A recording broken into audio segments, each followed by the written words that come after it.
सारा झंझट अब फिर से करें। मुबीन भाई में तो दूसरी शादी आप काफी धूमधाम से करने वाले थे। ये उम्मीद करता हूँ कि आप कसम नहीं छोड़ेंगे मेरे अली में। अयान को तो ये अपना घर पकड़ाओ, घर में तुमसे दोगुनी कीमत में खरीदूंगा।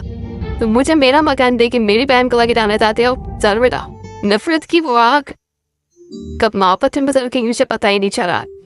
इसी तरह अब जरूरी क्या मसला है तुम्हारा? क्यों मेरे कमरे के बाहर साई की तरह मंडलाती रहती हो हर वक्त?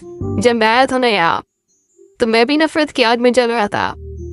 फिर तो मैंने कहा और तुमसे मोहब्बत हो रही।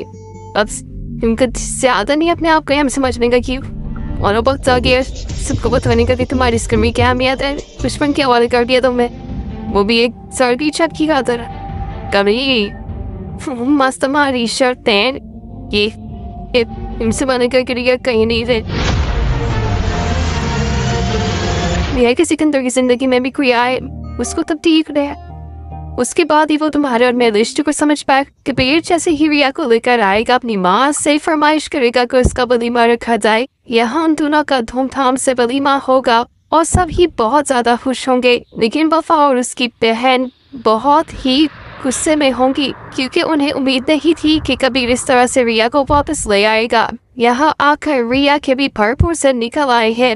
वफा को यही लगता है कि रिया वो रिया नहीं रहे। सिकंदर दूसरों की बातों में आकर इस कदर भड़क जाएगा कि फौरन ही कबीर के घर आ पहुंचेगा। कबीर को मकान के कागजात देकर वहां से जाना चाहेगा और साथ में रिया को भी ले जाना चाहेगा, लेकिन कबीर रिया को नहीं ले जाने देगा। वो यही कहेगा कि रिया उसकी बीवी है और उसकी मर्जी के बगैर वो यहाँ से नहीं जा सकती। लेकिन सिकंदर कागजात फेंकते हुए यही कहेगा कि वो अपना मकान तो से दुगने दामों ले ही लेगा, लेकिन कभी अपनी बहन को यहाँ पर नहीं रुकने देगा।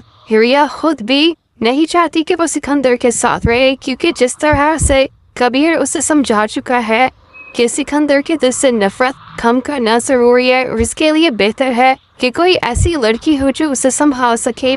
सिकंदर और अस्मा के दिल से इतनी जल्दी नफरत तो नहीं निकल सकती जिस तरह से कबीर के दिल से निकल चुकी है।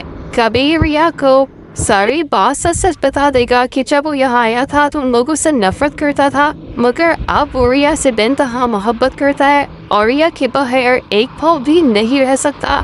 रिया कबीर की बातें सुनकर उस पर ईमान तो ला ही चुकी है, लेकिन अब वो बहुत मजबूर है कि अपने भाई का साथ दे या फिर अपने शौहर का। नाज़रीन, आपको क्या लगता है रिया किसका साथ दे कि अपने भाई का या शौहर का? अपनी राय से जरूर